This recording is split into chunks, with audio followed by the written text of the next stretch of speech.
Good afternoon, everyone. Welcome to the third iteration of our Civic Talk for the 21 season of Mending Walls. So glad to have you. Hope everyone is joining. Really excited to get into this Civic Talk today. For those who don't know, Mending Walls. This is the third iteration for the Mending Walls Civic Talk this season. And Mending Walls is a public art project that puts together artists from different backgrounds to have creative conversations around social and racial justice. The project started in 2020 as a response to the murder of George Floyd. And the artists come together and have this natural conversation about social and racial justice and create public art that talks about empathy and connection. It's really important that these talks and these conversations that the artists are organic and are used to heal and bring together more conversation here in Richmond, Virginia. This year in 2021, we've done things a little bit different. We've worked with 4 different areas to correlate with 4 different organizations here in Richmond that have been doing this work for a long time. And so we're working with justice reform, mental health, fair housing, and food justice. And so today's iteration deals with justice reform, and we are working with Rise for Youth. And in doing that, we wanted to have this civic talk because the civic talks are really important in this project because they strive to inspire, educate, and provide pathways to actually volunteer or get involved with these organizations. And so these talks are really important. They're what this project is really about. It being a public art project is really another avenue to get more people involved, and talking is really the main goal of this project. So during this civic talk, if you have any questions or would like to get involved in the conversation, please feel free to drop a comment. It's really important to get your feedback into this, not just what you think about this, but if you have any questions. We really aim to, continue this conversation and have you all be a part of this. When you drop a comment, that comment is fed to us and we can respond to it in real time. But sit back. Thank you for being a part of this, and let's get started. So first, I'm going to bring on my collaborator with this project, Courtney LeBeau.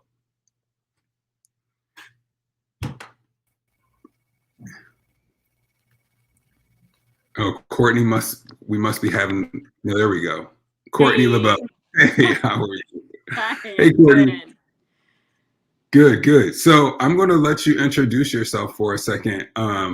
With this Mending Wall, I'm really excited about it because I'm actually a part of it.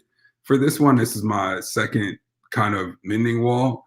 Being a part of this 2021 season is really special, and being partnered up with you was special for me too. So, but I'll let you introduce yourself, and then we'll move on.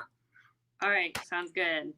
Hello, everyone. My name is Courtney LeBeau. I am a high school art teacher in the area, and I've been teaching for about 8 years total. I absolutely love what I do. It's a wonderful path, and this was my first big public mural, and so I was really excited to be paired with HAM and Rise for Youth.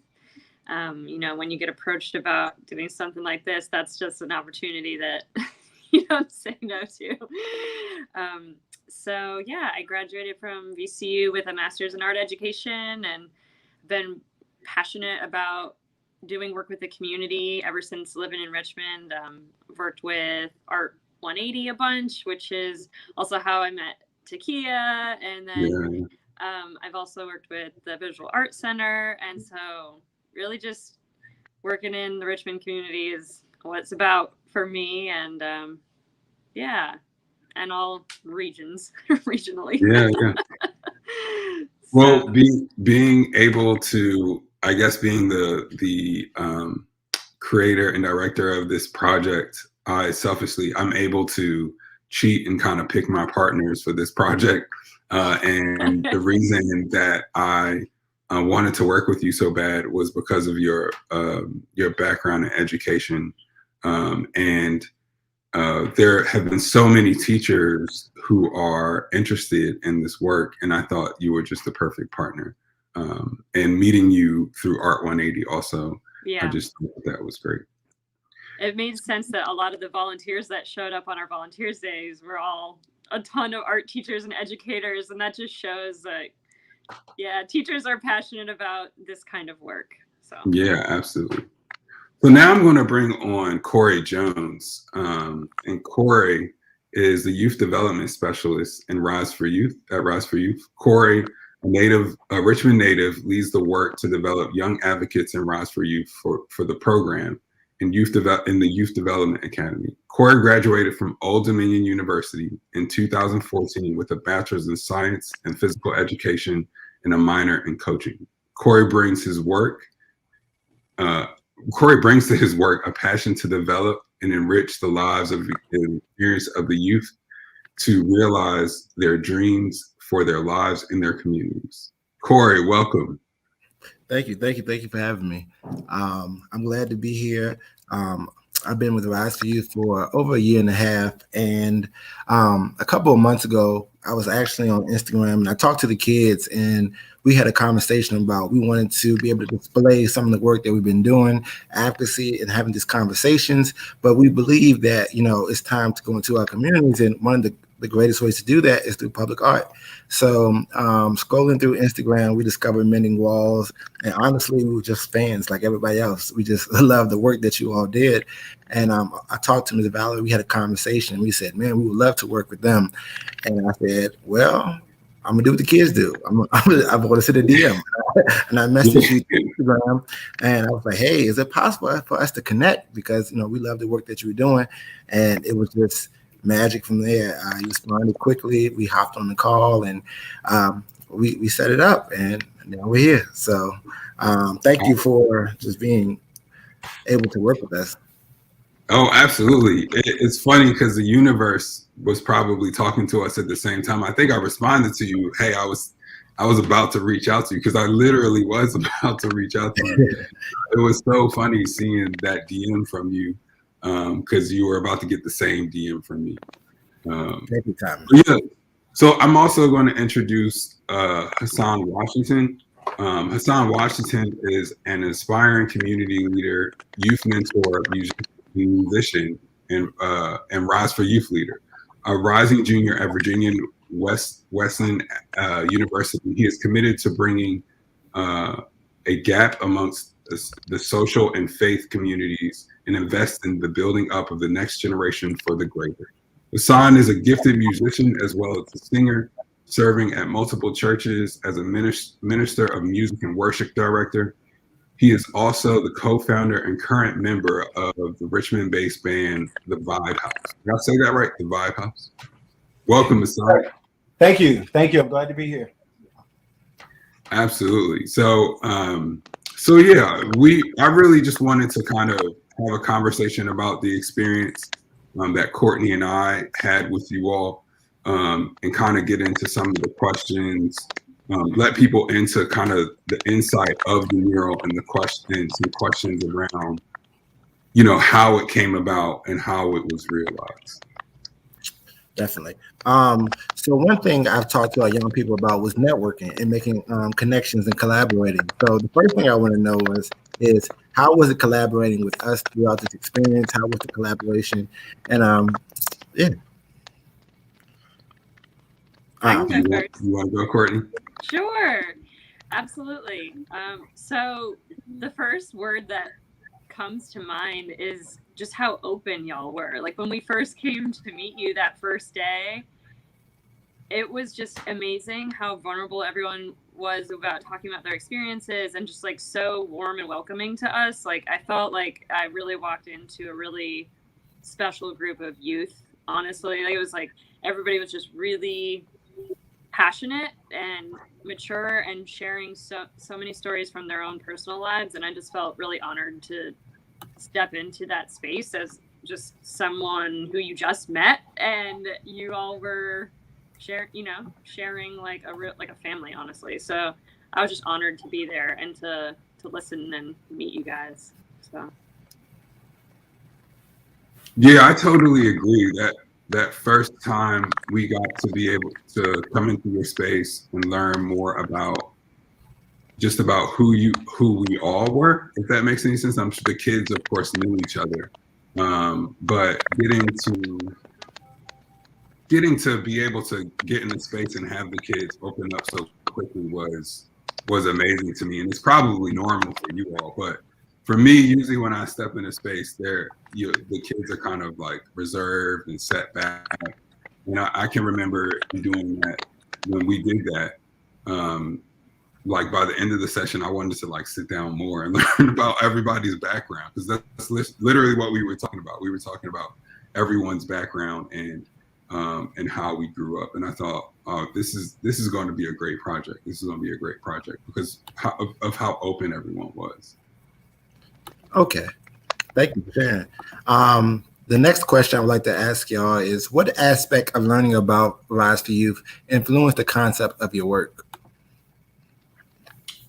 So for me, I wanted to know what inspired these kids so much to be able to do the stuff that they do. Again, I guess I'm piggybacking off my last answer a little bit, but I've seen you all do work with a couple of organizations, and the most recent, well, now not the most recent, but there was a interactive mural on the side of the building on 3rd Street.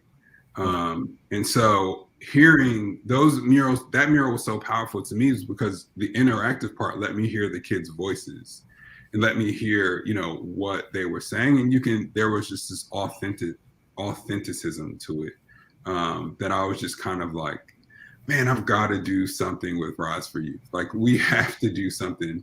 And like you said before, public art is all about elevating voices. And so to have a group of kids with that type of passion,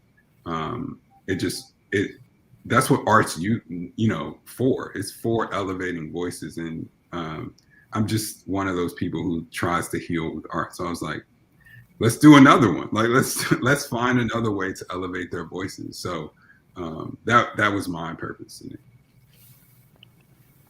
it. Yeah, absolutely, Cam. For me, we kept coming back to this topic of reflection, and it almost was like we wanted to reflect how amazing all these youth are to the world, and just by honoring y'all and like putting up, what ended up being big portraits of everyone. But I think that was one of the major threads that like came through meeting you, and then how it translated into the mural was this concept of, yes, reflection. So I'm sure we'll get into this in a little bit, but the main quote on the mural, "When I see myself," is just all about, how these awesome young activists see themselves being the future leaders out in the world. And so that concept started when we were just listening to you guys and we met you and we were hearing your stories. And it's like, how do you see yourselves as these youth of tomorrow, like these young, awesome activists of tomorrow? And so it kept coming back to that sort of reflection piece and wanting to make sure everyone else knows about you guys too and gets involved, and so that was kind of the theme. And I feel like that started right away, right when we first met you. I was like, well, this is about like personal stories and also the work you guys do. And yeah. I don't know. Yeah, go ahead. Yeah, no, I agree. I think one of the things that, like you said, we were talking about was reflection and getting on the calls with the kids and hearing how it went a little bit further than our first conversation. And the quotes that you all were giving me, even before we knew we were putting quotes on the wall, were just like these powerful pockets of individuality, if that makes any sense. And so the hard part in designing something like that was like, wait, I could literally make a mural just about this. If that makes any sense. How do I encompass all of these different things and give everyone their individuality? And then getting a little deeper into that and push it, putting out concepts to you all and giving it to you all, finding out that there was no issue with your faces being on the wall. I was like, well, it's just got to be about individuality. We've got to do that. Like this is something that I think will honor them, but also further who they are as individuals, and being able to use their direct quotes was important in that. With that follow-up, was there something that surprised you about this process? Was it like an aha moment, like this is it, this is what we have to do? Was there something that just stuck with you? I've got an aha moment. Ham, do you want me to hop in first? Go. Yeah. Okay. So part of the mural, which I'm sure we'll display soon, has a ton of clouds. And that was like a big component that I worked on, was like the background, and Ham's specialty is like, the gorgeous figure work. So I was focusing a lot on backgrounds and clouds. And this was my first time working with spray paint. And so one of my aha moments was, I was struggling a little bit with the new techniques that I was learning with the spray paint, and Ham was helping me out because of Ham's experience with muraling, and I was just experimenting with this new process. And I remember we had this moment that it was such an aha moment, and I looked at Ham and I was like, well, I don't know if the clouds are perfect, but what is a perfect cloud? What is a perfect cloud?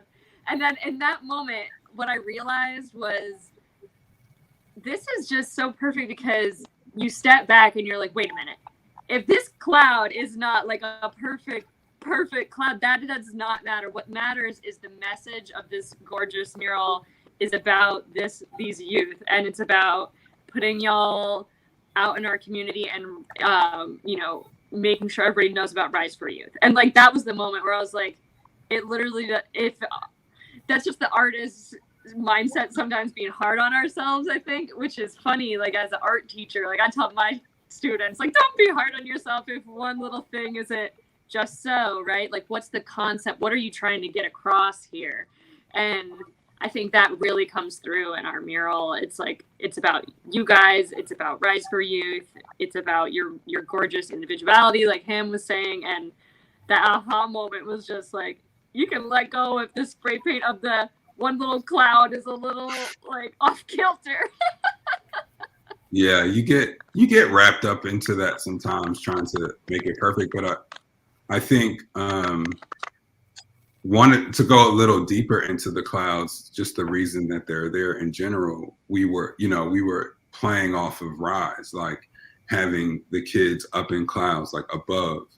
And so when we were talking about that out in the wall, and we were going through the experience Courtney just talked about like making the perfect cloud, realizing that there isn't a such thing as a perfect cloud, right? Because we all go through good and bad times, and the clouds are going to be what they're going to be. I'm going a little bit philosophical, but the clouds are going to be what they're going to be, and so are these kids. And all we can, like Courtney was saying, is all we can do is kind of like strive to do the best that we can. And when you're doing a project like this and you're focusing on these little details that don't matter, it's not easy, but it feels like there's always a point where you get to what Courtney was saying, where you go like, nobody cares about that. Like, everyone just cares about the message of this work and what it's going to do. But being an artist and being so close to it, you're always going to kind of get in that little bit of a rut. And it's not that it was a rut, but you know what I mean? You're going to get in your head and think about stuff like that. But the way that this came together was really almost natural. And talking about it now, my aha moment is really right now. Talking about it now and understanding, like going through that individuality from day one, right? Talking about each other's experiences, and then having the circumstance in which the kids were not able to be there, and then having to kind of design through Zoom and nights just talking to them. It really just followed the path that I think it should have not followed the path that it should have followed, if you will. Like it really is a reflection of those times that we talked all the way to the beginning. Almost like the beginning is almost like the foundation of this piece. And so I really wanted that question, where do I see myself, to be a question, of course, for the kids, but also for everyone else walking past it. Like, I want this mural to be an open-ended question, because if they see you all doing things for yourself and they see you all striving, I think we start as, and I say we as like older adults, right? We look at ourselves like, wait, you're doing all that? What am I doing? If that makes any sense. And that's why those words are really important. The question, the open-ended question is put so large when I see myself, is because I want people to understand that these are the words from the youth in this, but I also want them to question themselves in this, or question where they were when they were their age too, right? And what are we doing to make things better for them? Okay. Were there any conversations that had brought forth a different perspective or a level of understanding around young people in the juvenile justice system or the school to prison pipeline?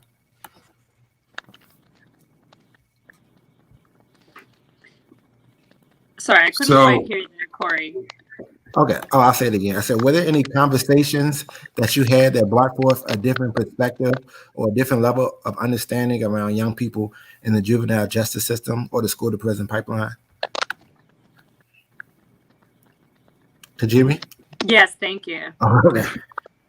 I think for me, it was just so inspiring to see these teens, being such hands-on activists.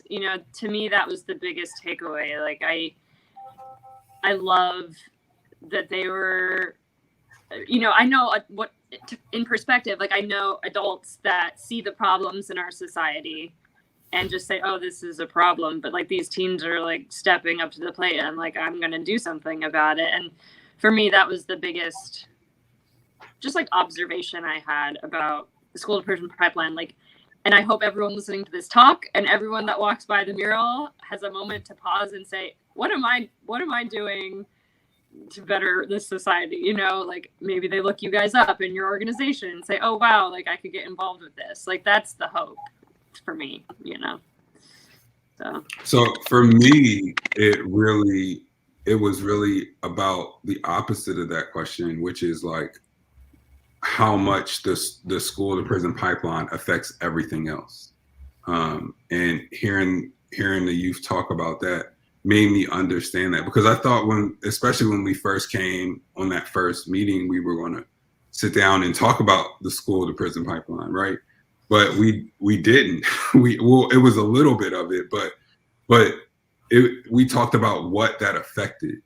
And I think that is, and your work, Rise for Youth's work around, in general, is about that. It's about what it affects. And so that kind of blew me away. And that's what we spent most of our time on. But you have to understand the root is the pipeline. And so knowing that and knowing how much it affected, and that was really the motivation for me and what affected me the most in this. Okay. And then the last question is, can you both in your own words describe what the overall concept of the mural was? Like, what do you want people to take away from it? Pam, do you want to go first? Yeah. Well, I kind of said mine already, but I'll say it again. I really wanted this mural to be that open-ended question that speaks to what the youth of Rise for Youth are doing and their individuality, But I also want that to kind of leave a question with everybody else. Like, I want people to go like, who is this? What do they do?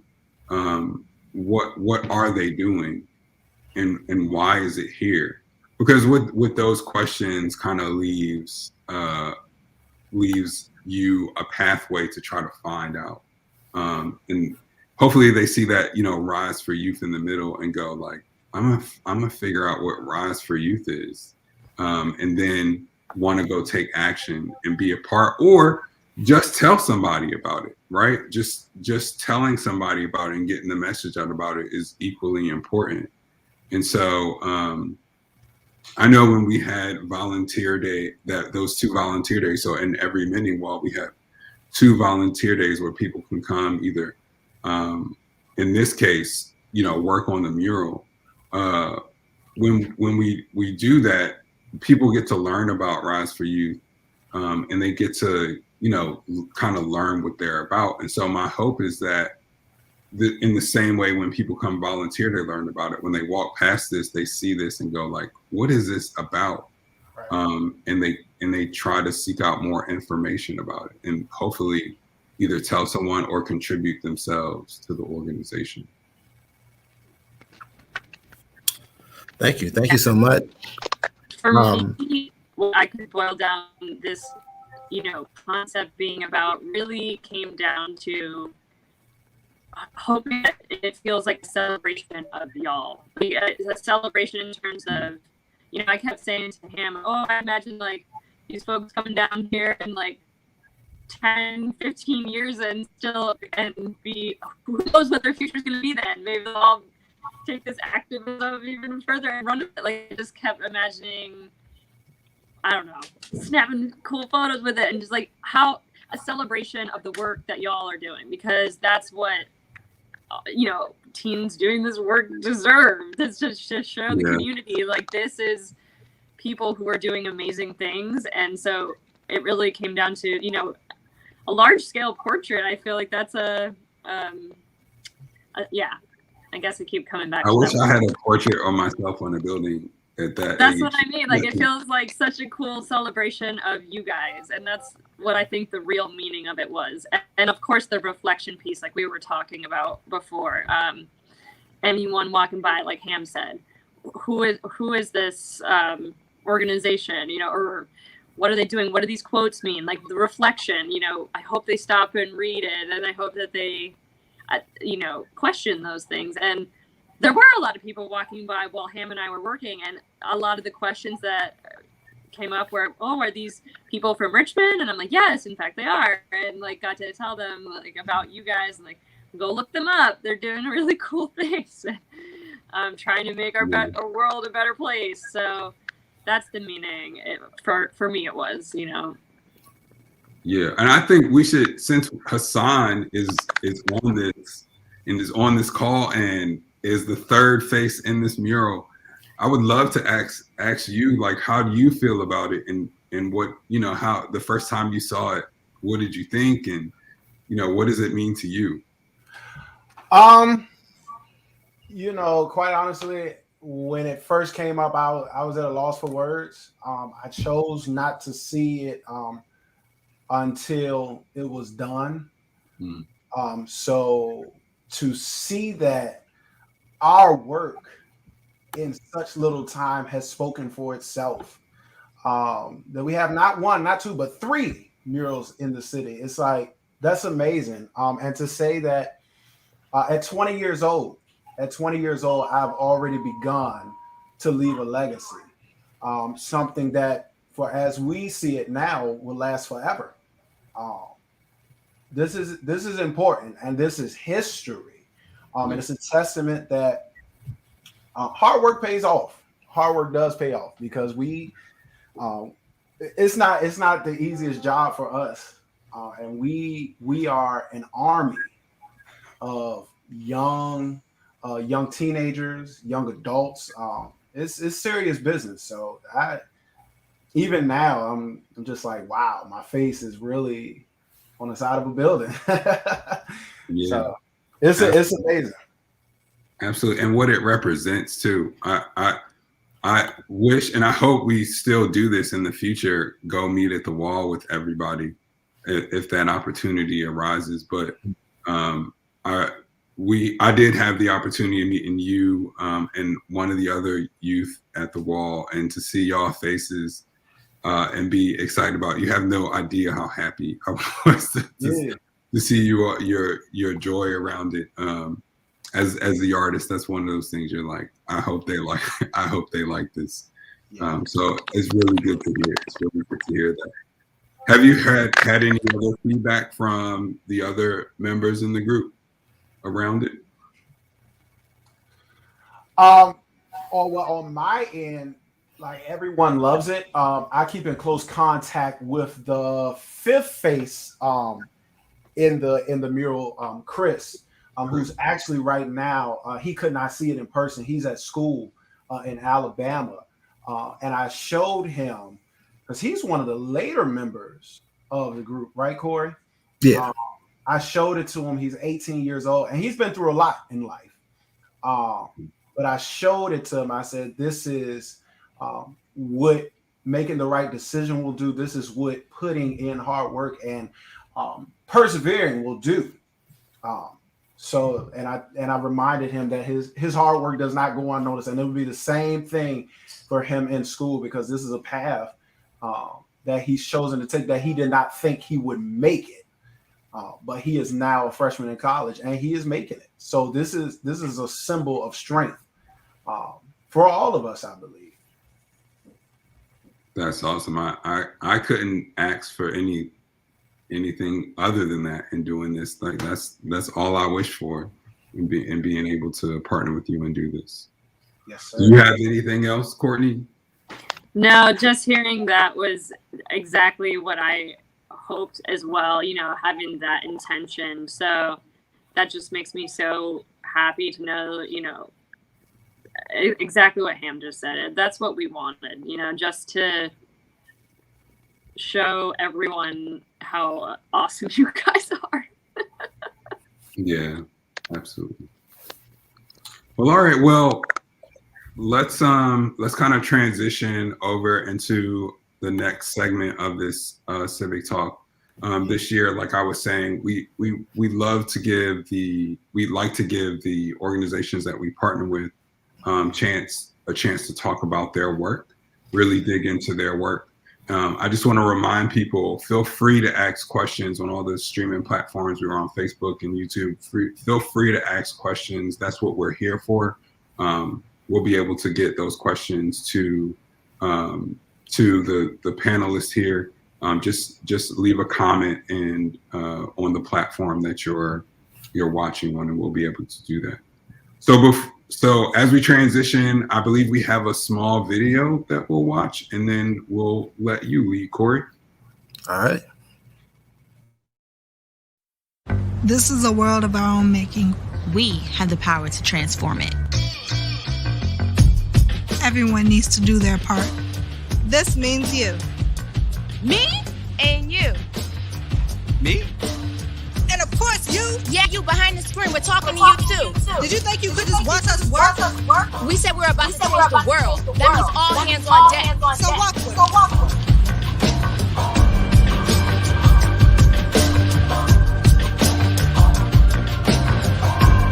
We're committed to making the impossible possible. No more kids in prison. Are you with us?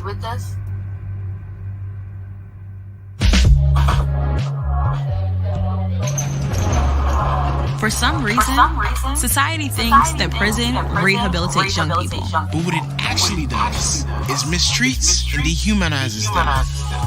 Kids make mistakes. We're just learning how to live. It's not right. For a 10-year-old to be stripped of their freedom, a chance to explore, to dream, a chance to grow. Prisons are not equipped to care for young people. There are no opportunities to feel supported, receive guidance, or counseling. Instead, prisons foster a traumatic environment without making space to address trauma. And if there's no space for young people to understand what happened to them, how can they heal? If society cared about helping kids succeed, they'd invest in more counselors and not cops.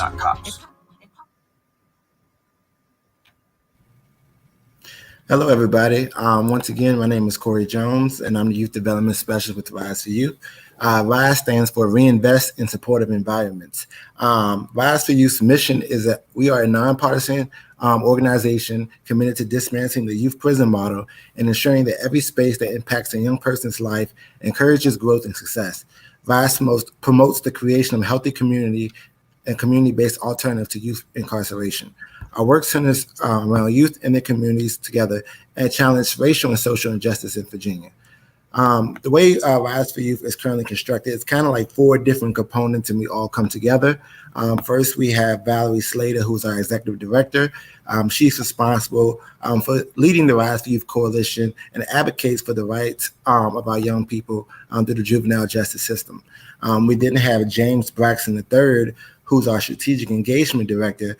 He's responsible for building key relationships and networking throughout the community and making sure that all of our young people have the resources that are required. Then you have myself, who is Corey Jones. Once again, I'm the youth development specialist. And to really explain my work, I work directly with young people between the ages of 14 to 24. And that age is critical because that is a major stepping stone in young people's lives. They aren't fully developed until 25. So the 14 to 24 year range is very critical to development in our young people. The one thing we try to do is we try to give our young people a platform in the space. A lot of times decisions are made based upon our youth, but our youth aren't brought to the table. They don't have a say-so on a lot of decisions that are made, legislation, laws, rules in the school system, but it predominantly affects their lives. So a lot of young people are put on the forefront and have to deal with the consequences, but they aren't brought to the table when the decisions are made.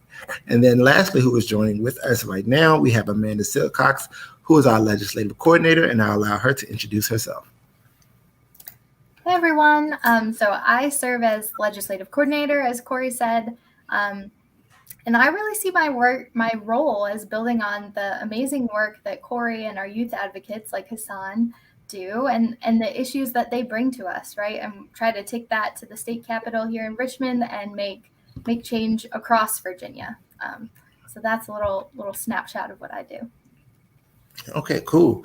And of course, I have Hassan with me today, and we'll have a little back and forth, and we'll just kind of talk about the work of RISE, what we have accomplished in a year. So over the past year and a half, I actually met Hassan through this program. We instantly connected. We created a bond. Hassan, who was 19 at the time, came into Rise for Youth, and I just want to give you an opportunity right now to speak about what it was like coming to this organization. What was the feeling? What are some things that you took away from it? What are some things you enjoyed? Some highlights? Yeah. Thank you again for the opportunity. Quite honestly, about a year and a half ago, I really did not see community activism in my purview. I'm primarily a musician, and in the church as a worship leader, worship director, a minister, and whatever have you. I did not know what to expect. I will be honest with you. I joined the group because I was following my big brother. He's not my big brother by blood, but he is one of my best friends, Robert Allen IV. And I was intrigued by the conversation that I caught him in. At that time, you guys were discussing extensively the school to prison pipeline. And I was so interested and perked up because that was something that I did not hear other African Americans really mention, almost as if it didn't exist. So I felt like that was something that really perked me up and it sucked me in, only to find out that there is nothing that we cannot do. It went from not really knowing what to expect to really being the change. We became the change, and to join at the beginning of this shift, it was amazing for me. So that, and then becoming more familiar with the actual laws of Virginia and how Virginia is really set up, and how we are at a disadvantage and things we can do to change that. So yeah. Okay, perfect. Amanda, can you give the audience a brief description of what it means to be an advocate and some of the things that Rise for Youth has pushed for and have been successful with accomplishing over the past year? Yeah, of course. So, like I said, I try to take this work and make it happen at the state level, right? And there are lots of advocates there, but essentially advocates are just people who want to make a change that's bigger than themselves. They want to have an impact on their community, and do some good in the world, right? And so we at Rise, we want to create a place where every young person has opportunities to grow and learn and thrive. And in order to do that, we really have to make changes in our state's laws. Right now, there are many laws in Virginia that are overly harsh for youth. We've talked a lot about the school to prison pipeline. That's a good example. And some of these laws actually prevent youth from learning from their mistakes, right? That everybody does as a young person, right? How can you learn if you don't try and sometimes make mistakes? So we have to make sure that youth are treated fairly and age appropriately. Youth are not just like small adults or tiny adults. We know that the rational part of our brain, the prefrontal cortex, doesn't develop until we're 25. And that's the part of the brain that helps people respond with good judgment and awareness of long-term consequences.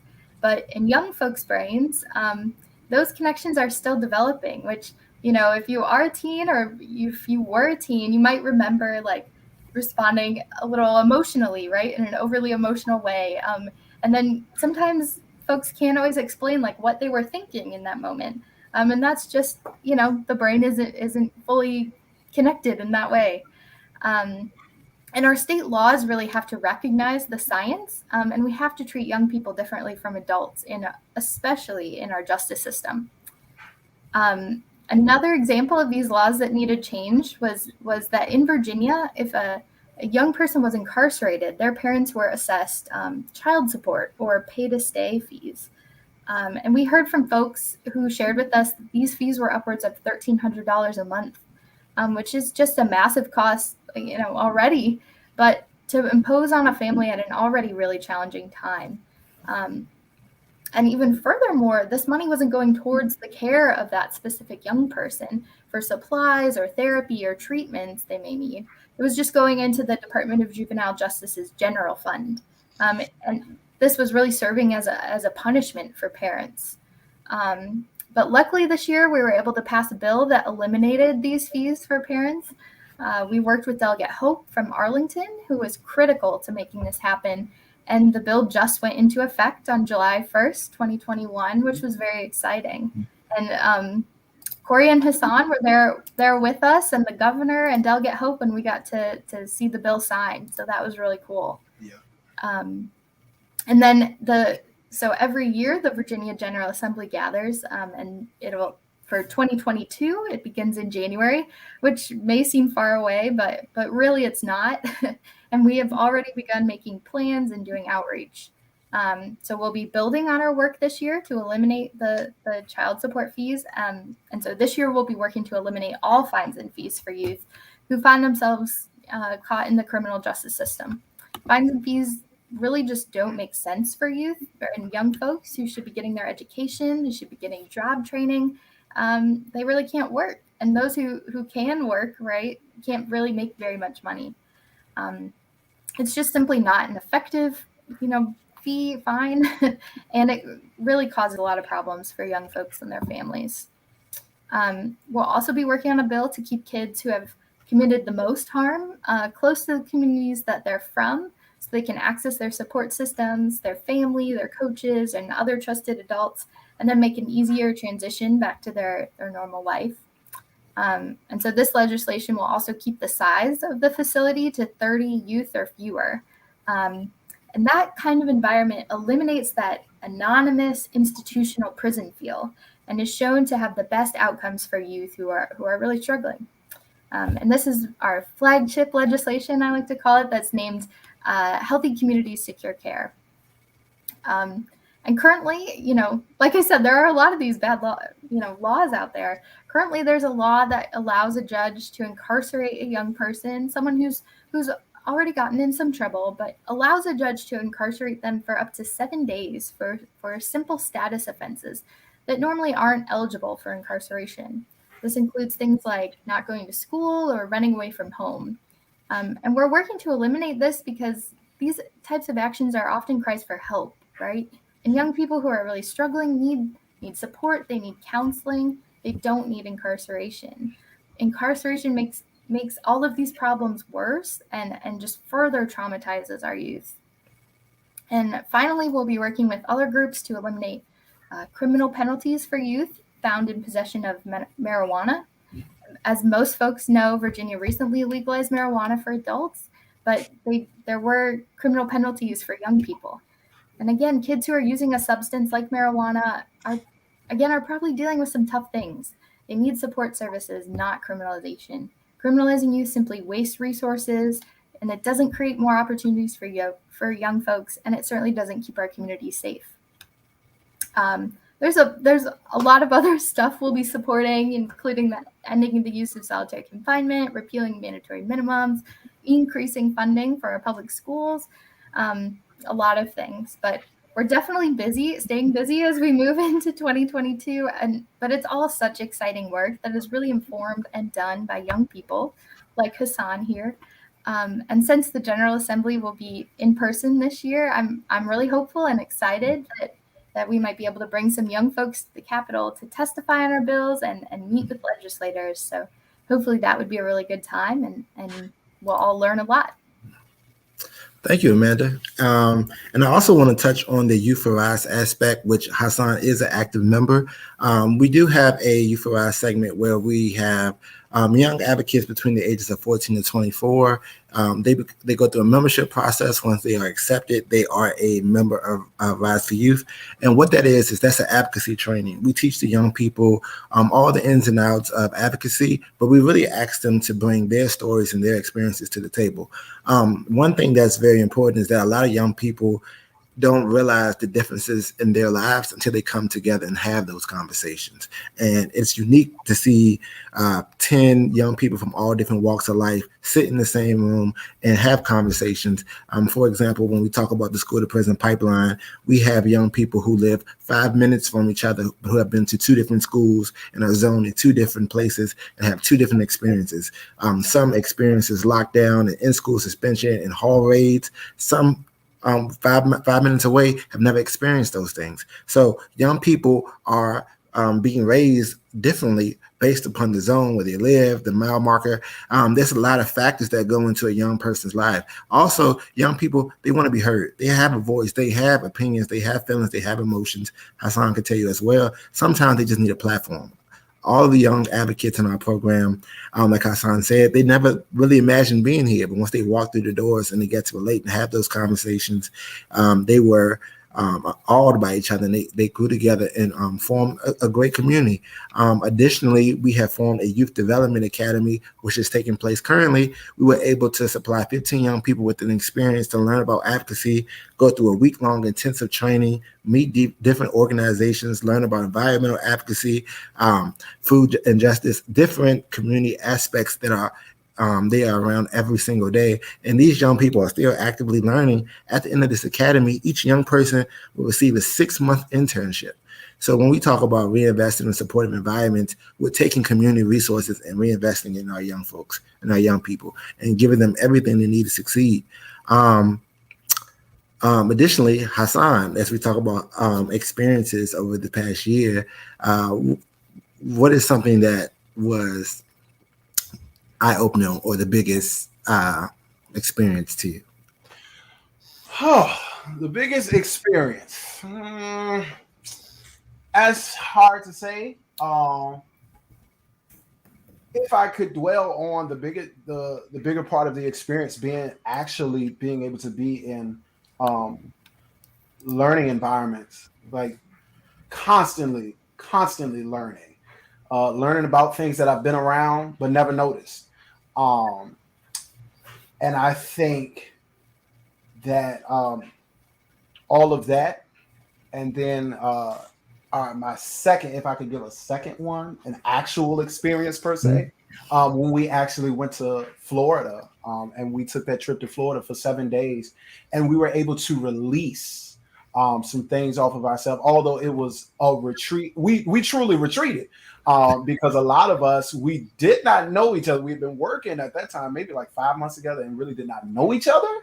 But to take that time to be able to release some things that we've been holding on to for all of our lives, and to come together and really say, this is why we are here. I am fighting for me, and I'm not the only person going through what I'm going through.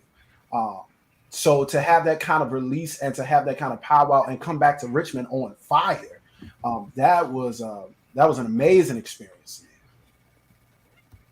Okay, we do have a question. Amanda, would you like to take this one? What does the school to prison pipeline mean? Yeah. So, sorry, we get caught up in our jargon sometimes.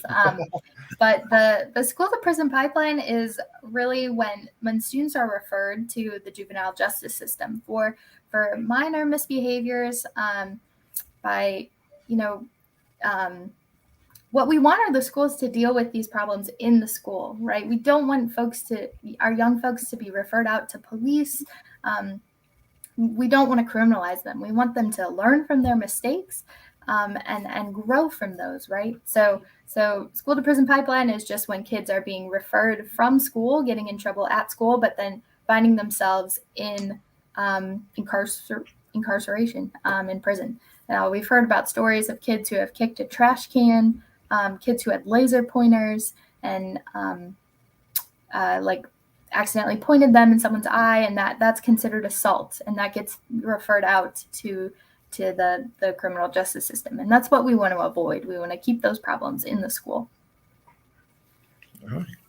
Thank you for that, Amanda. At this time, we do want to open the floor. If there are any questions, or if anyone in the audience wants to ask any of us, we are available. So yeah, during this time, we will open the floor for questions.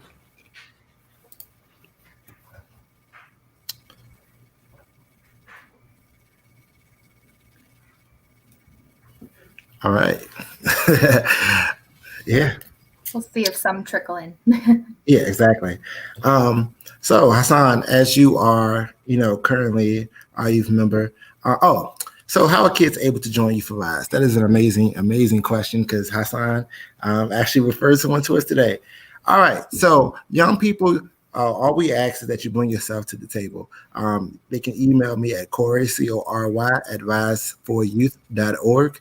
And in order to be a Youth for Rise member, you must attend 3 of our Saturday meetings. That means you just come to our meetings, you participate, you learn about the way that we organize, and you sit in, you contribute, and you become one with the team. And we actually have a very unique experience. In order to become a Youth for Rise member, you must be interviewed, and you have to get accepted by the current Rise Youth members. So no, it's not like a favoritism thing, but they work hard. They do a lot of amazing work, and we want to make sure that every kid who comes into the program has the work ethic, is a great fit, and is dedicated to the program. So we allow our young people to actually hold the interview. It goes by the 3 oldest members in the organization. They interview the young person. Once they are accepted, the application is processed. You are now a member of Rise for Youth. And that goes from ages 14 to 24. Once you are 24, you age out of the program, and we're currently developing an alumni program to engage our young people and work with them post being a Rise for Youth member. But additionally, we want to put the skills in our young people, help them develop and advance, and make sure we can help them with employment, get them on the right track, make sure they can achieve all their dreams. We are, and it comes to organization, we're creative. We actually held a Juneteenth event called Keep Our Kids Free Youth Talent Showcase. And the purpose of that, and Hassan, you want to talk about that, or you want me to go? Oh, yes, I'd love to talk about it. We actually, and I want to say this, that this was mostly planned by the actual youth leaders of Rise for Youth. That was our first event. Right, that we've actually done together, planned by the youth. And that was to bring awareness to youth incarceration, and it was to shed light on the fact that youth have something to offer, especially in our Black and Brown communities. And youth's potential is no good wasted. So we provided a platform where we could come and shine our light into the community and show the community, the city, the state, the world that we have something to offer.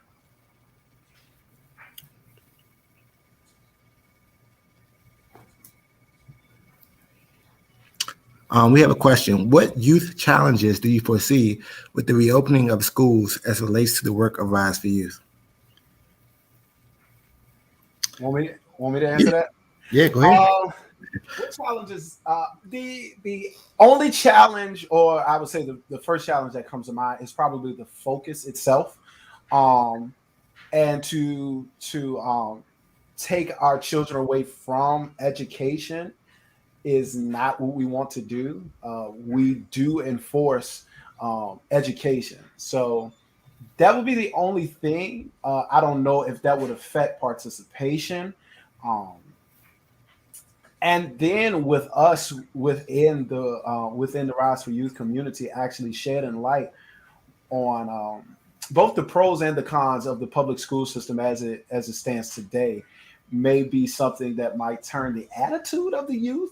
And we don't want the youth to go into school systems with a negative attitude, but with an attitude to change the system and excel within the system at the same time, and ultimately to break the system. So, but don't do anything that'll incriminate.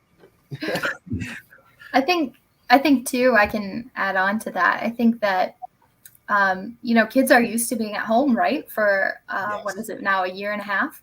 And for all of us, right? Those of us who are working from home, I mean, that takes an adjustment from being able to like do some work or go to school in your PJs, or kind of, running late, like being able to play with, fidget spinners and whatever it is like that. I can envision a lot of issues for kids as they transition back to the classroom with other youth, and trying to figure out all the COVID, prevention measures that they're trying to work with. So I hope that there are plans in place so that administration and teachers are working with folks to try to help kids if they are having behavioral issues, and so that they aren't getting referred out to police, to the school resource officers.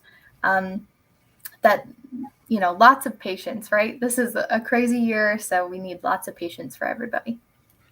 Yeah, I definitely agree. I just hope that the school system allows spaces for young people to be young. And with that being said, the number one thing is a sense of belonging. Kids need to belong and feel accepted.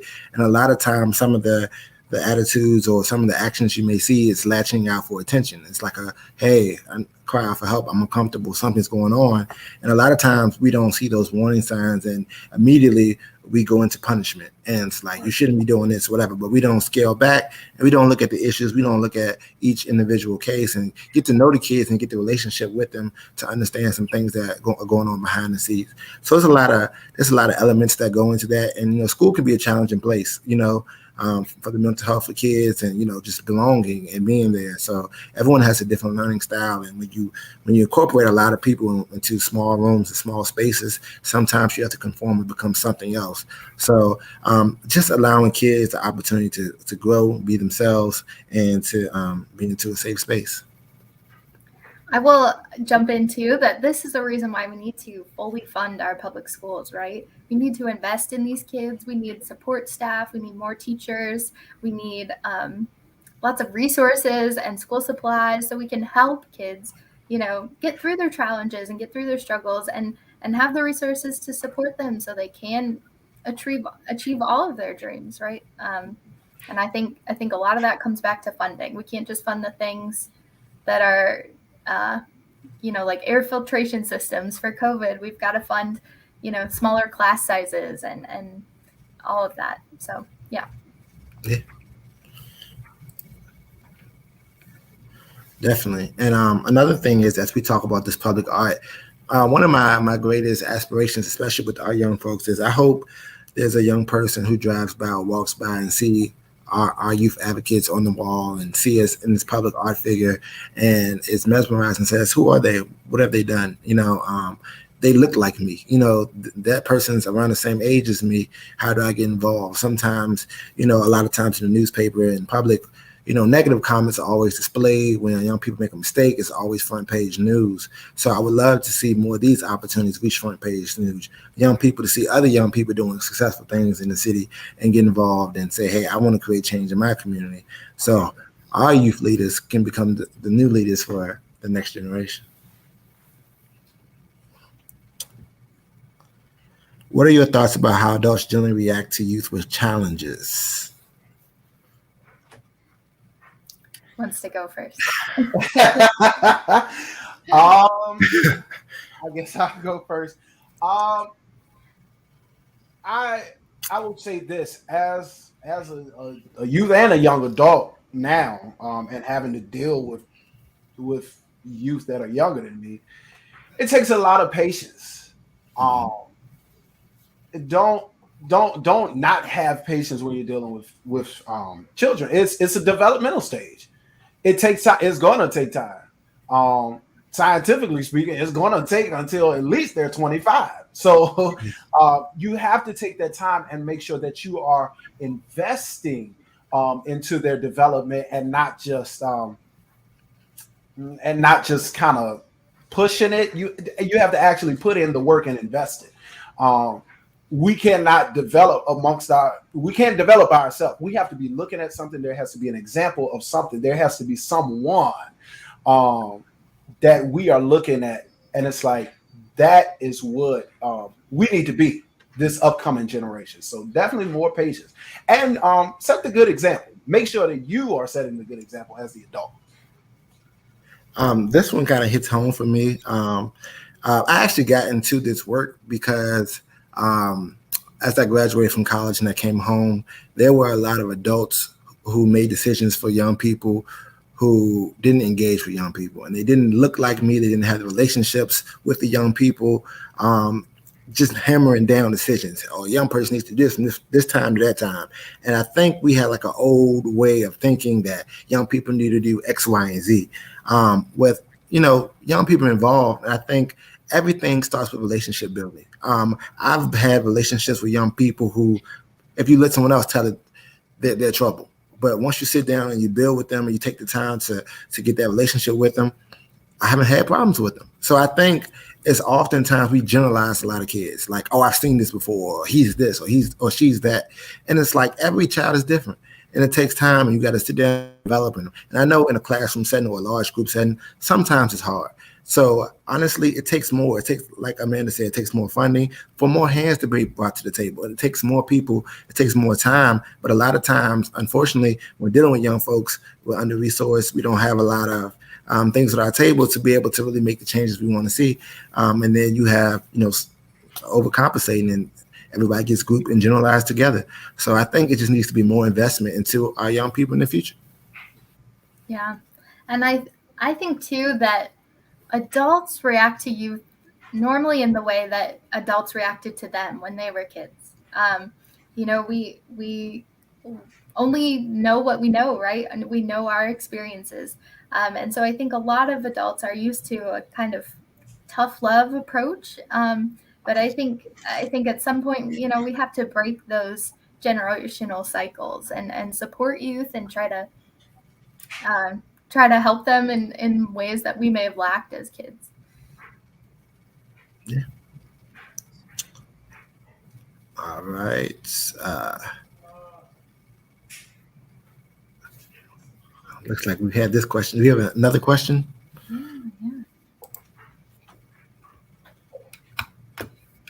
I think folks were asking what are some of the best ways to help us with our advocacy, to get involved. Yes.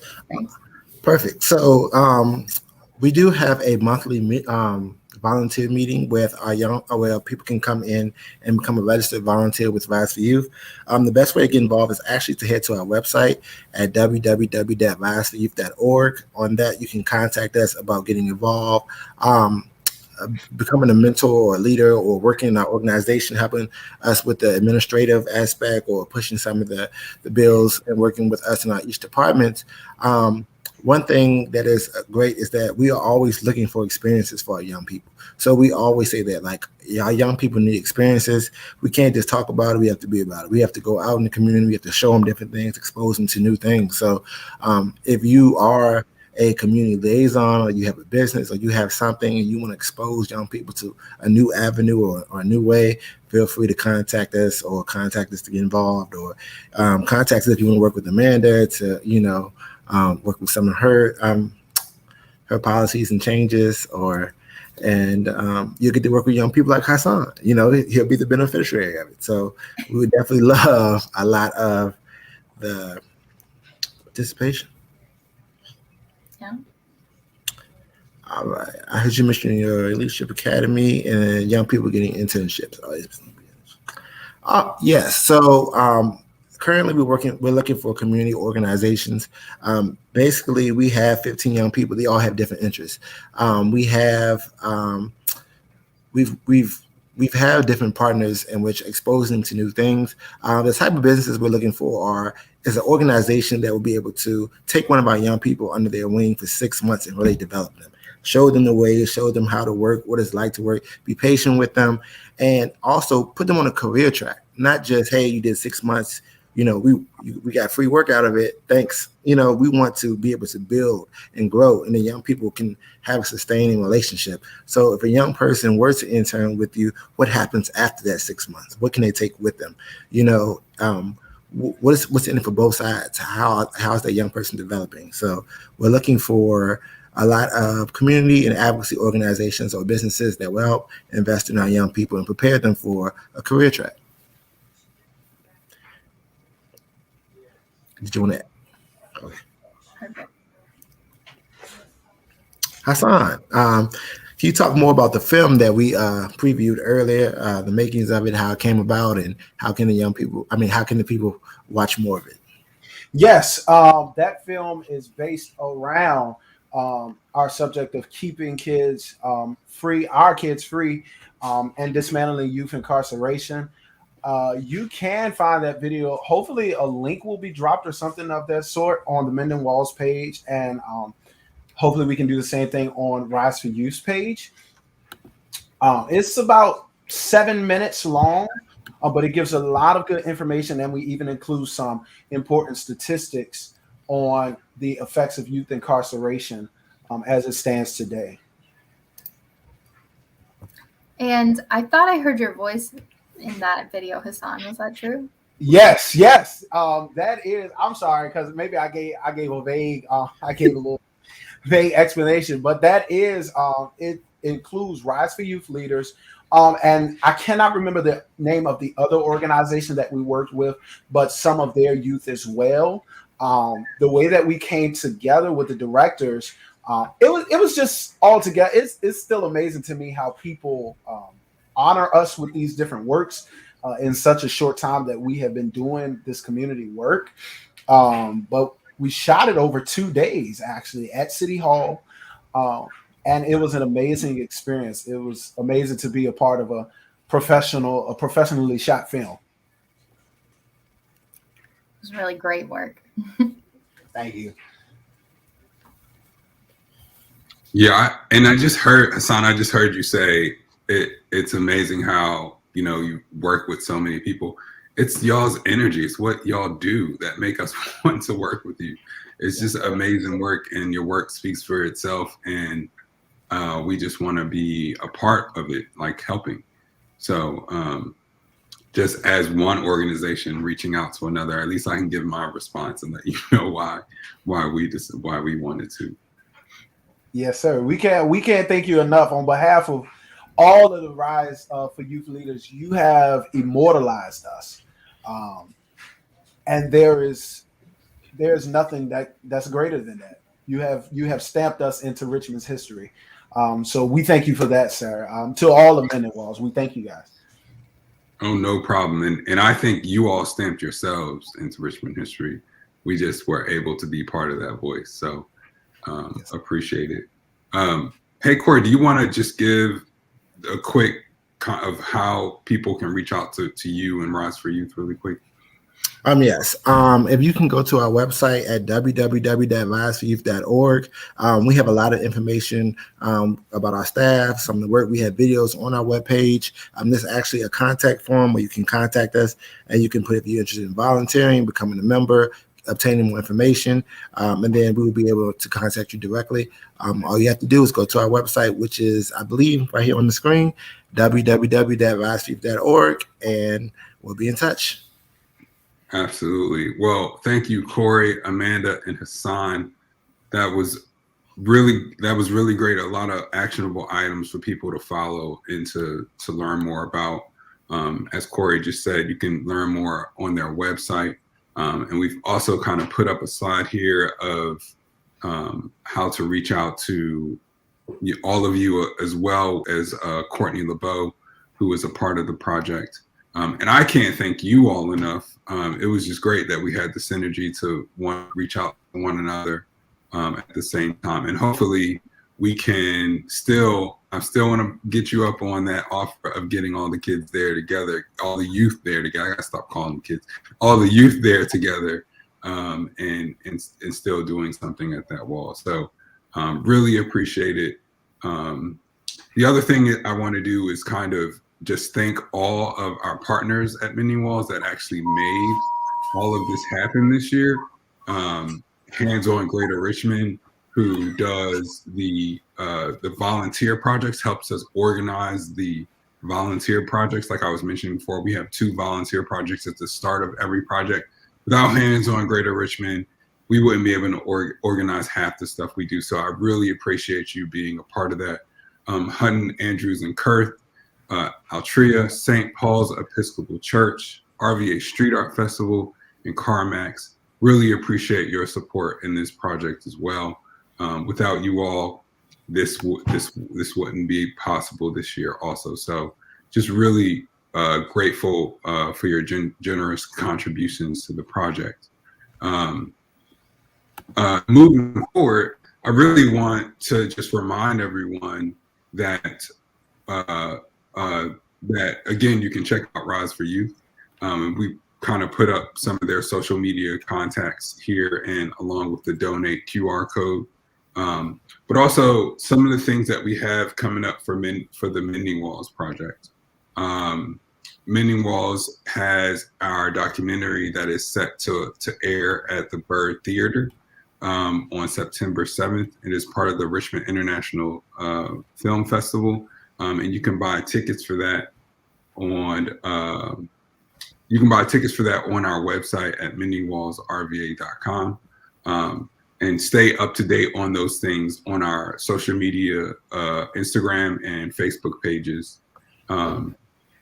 Also, please check out the website just to support the artists. All their information is on our website, and you can learn more about their work and their platforms through our website.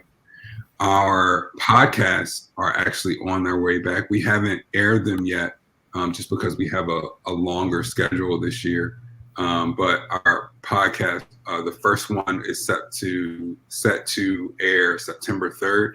And just a reminder, the podcasts are really just a conversation between myself and the collaborating artists that dig a little bit deeper into how that actual piece of artwork was created and designed. There are a lot of little gems in those podcasts that I think really just make this project great.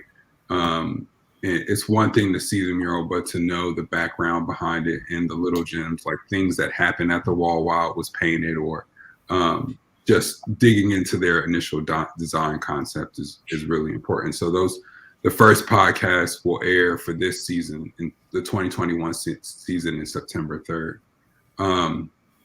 I've already mentioned the documentary that will be coming in September 7th. So that's pretty much it. I want to thank you all for joining this Civic Talk. It's really great to learn more about Rise for Youth, and also learn about Courtney and Mai's collaboration. And that's really what this Civic Talk is all about, just leaning into the work that happened behind the scenes to make all this happen.